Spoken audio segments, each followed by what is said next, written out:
আসসালামু আলাইকুম এভরিওয়ান, কেমন আছেন আপনারা সবাই? আশা করি ভালো আছেন। দূরে কিংবা কাছে যেসব আপনারা আমাকে দেখতে পাচ্ছেন সবাইকে জানাই অসংখ্য ধন্যবাদ। তো আমি আজকে চলে আসলাম আমার ঘরের দৈনন্দিন যেভাবে আমি ঘরের কাজকর্মগুলো করি তো সেগুলো নিয়েই তো আপনাদের সামনে হাজির হলাম। তো আপুরা আসলে দেখা যায় ঘরের কাজকর্ম তো আমি সকালে করে তো আজকে একটু আমার দেরি হয়ে গিয়েছে। তো যাই হোক, আমি আস্তে ধীরে, যেহেতু একটু ঠান্ডা ঠান্ডা পড়ছে তো এখন তো এখান দিয়ে খুব সুন্দর রোদ আসে, কিন্তু আলো আলো আবার ভালোও লাগে। অনেক সময় আমি দেখতেছিলাম এখান দিয়ে, তো এখান দিয়ে প্রচুর রোদ, তো রোদ আসে ভালোই লাগে রোদে। কিন্তু রোদ দেখা যায় চোখে পড়ে তো কাজ করা যায় না, একটু সমস্যা হয়। এই জন্য আমি আবার অনেক সময় পর্দাটা টেনে দিই, তো আবার টেনে দিলাম, চোখে আলো লাগে। তো এই আর কি। তো দেখা যায় সকালবেলা ঘুম থেকে উঠলে আমি কটা বাজে উঠি, প্রায় অনেক সময় 7টা, 7:30 উঠে যাই। যেহেতু এখন একটু সকালবেলা উঠে কাজগুলো করে ফেলি। আসলে দেরি করেও উঠি অনেক সময়, তো ইদানিং আবার একটু সকালে উঠতেছি। তো সকালবেলা দেখা যায় দিনটা খুবই ছোট। সকালবেলা উঠে ঘুম থেকে উঠে আমি কাজগুলো সেরে ফেলি, রান্নাবান্না অন্যান্য কাজকর্ম। আর যদি বাহিরের কোনো কাজ থাকে, যেমন আমার বাহিরে যাওয়া পড়ে অনেক সময়, যেমন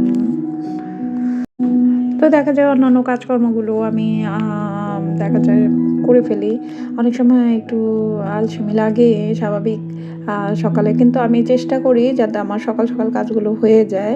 তো সকালে কাজগুলো সারার পরে দেখা যায় আবার দুপুর মানে বিকাল সন্ধ্যার দিকে আরেকটু নোংরা হয়।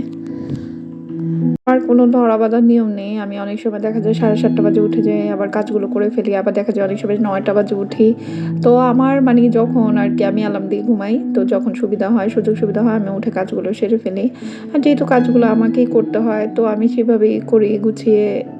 আবার যেদিন একটু শরীরটা ভালো লাগে না, একটু কাজ করতে অনীহা লাগে, স্বাভাবিক, আমি তো মানুষ, তাই না? আর অনেক সময় অনীহা লাগে, ভালো লাগে না, তখন কাজগুলো একটু দেরি করে করি, এই আর কি।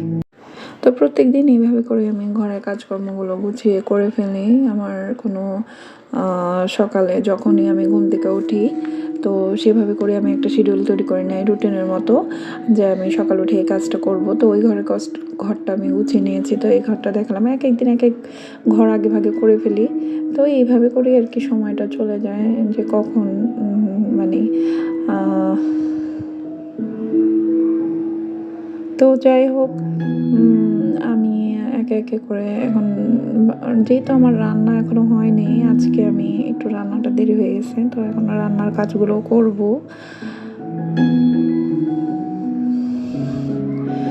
ফুটানো পানিগুলো আমি কি করি আপুরা, ফুটিয়ে অনেক সময় ছেঁকে নিই, আবার ফিল্টারে দিই। তো ফিল্টারটাতে একটু অনেক সময়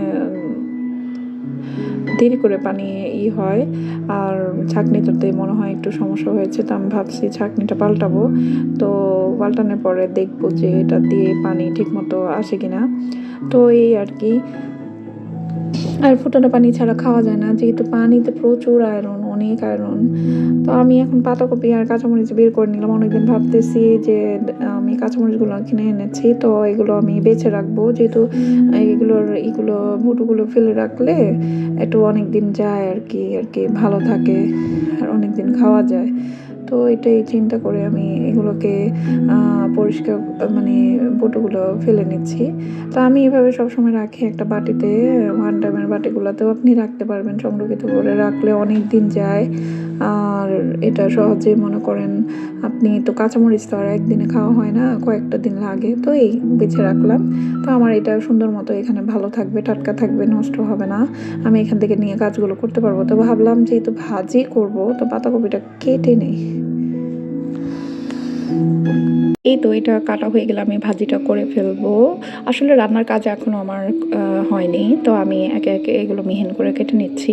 দেখা যায় কি রান্নাঘরে সমস্যা হয়। আর যেহেতু এখন ঠান্ডা পড়েছে, তো দেখা যায় নিচে বসে আর কাজগুলো করা সম্ভব হয় না, তাই আমি টেবিলে নিলাম। আর আমার ছুরিটাতে খুবই কম ধার, তারপর আমি চেষ্টা করছি দ্রুত করার। আমার আসলে ছুরিগুলো অনেক দিন যাবত ধার দেওয়া হয় না, তো ভাবছিলাম আমার আসলে দুটোই কম ধার, ওটা এর চেয়েও কম ধার, যেটা একটু ছোট, এই জন্য আমি বড়টা নিয়েছি, যেটা দিয়ে মাংস কাটা যায় আর কি।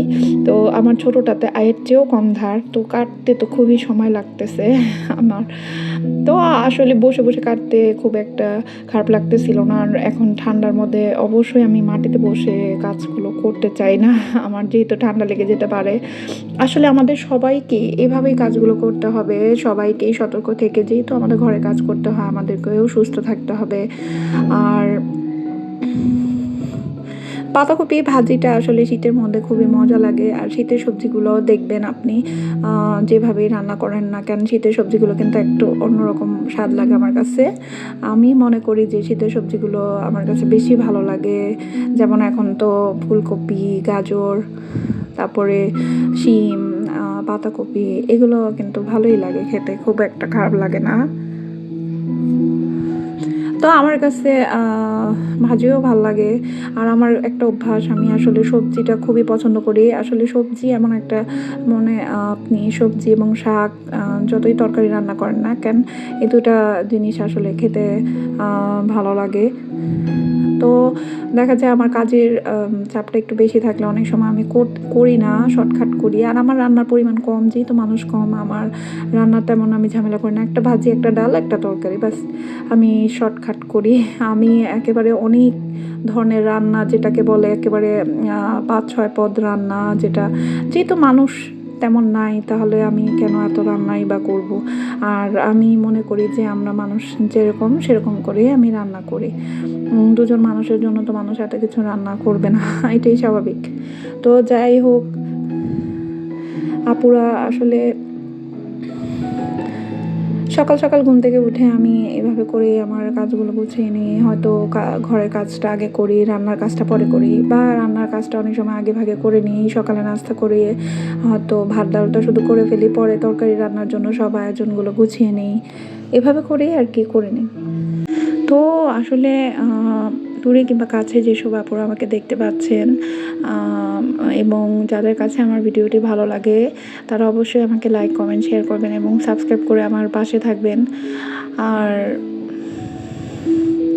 অবশ্যই ভালো লাগলে কমেন্ট করে জানাবেন। তো আসলে আপুরা আপনারা আমি আসলে সবসময় চেষ্টা করি যে নিজের ঘরের কাজগুলো যেভাবে গুছিয়ে করা যায় এবং সহজে করে ফেলা যায়, সেটাই চেষ্টা করি। আর তবুও আমার একটু সময় লাগতেছে, যেহেতু আমার ছুরিটাতে একটু কম ধার।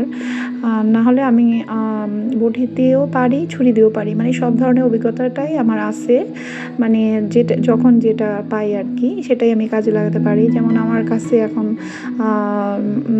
নিচে বসে কাজ করতে ইচ্ছে করছে না, যেহেতু একটু ঠান্ডা পড়েছে, তো যার কারণে আমি এখন চপিং বোর্ডে করে নিচ্ছি। তো আমি সব ধরনের অভিজ্ঞতাই আমার আছে, কারণ সব ধরনের অভিজ্ঞতা থাকাটাই উচিত আমার মানে আমি মনে করি। তো আমি কাঁচামরিচগুলো বেছে নিয়েছি, এখানে আমার ইটাও কেটে রেখেছি, তো আমি এটা ভাজি করে নিব। তো এখানে মাছও ভিজিয়ে রেখেছি, মাছও রান্না করব। তো টেবিলটা আবার দেখা যায় কিছু পাতাকপি পড়েছে, যে চপিং বোর্ডটা আমার মিডিয়াম সাইজের, মানে খুব একটা বড় না, ছোট না। তো এগুলো আবার ক্লিন করতেছি, তো একবার করেছি।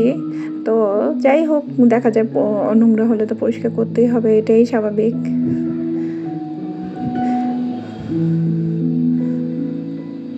তো এইভাবে করেই দেখা যায় আমার সময়টা মানে কিভাবে চলে যায় বলাই যায় না। খোদা হাফেজ।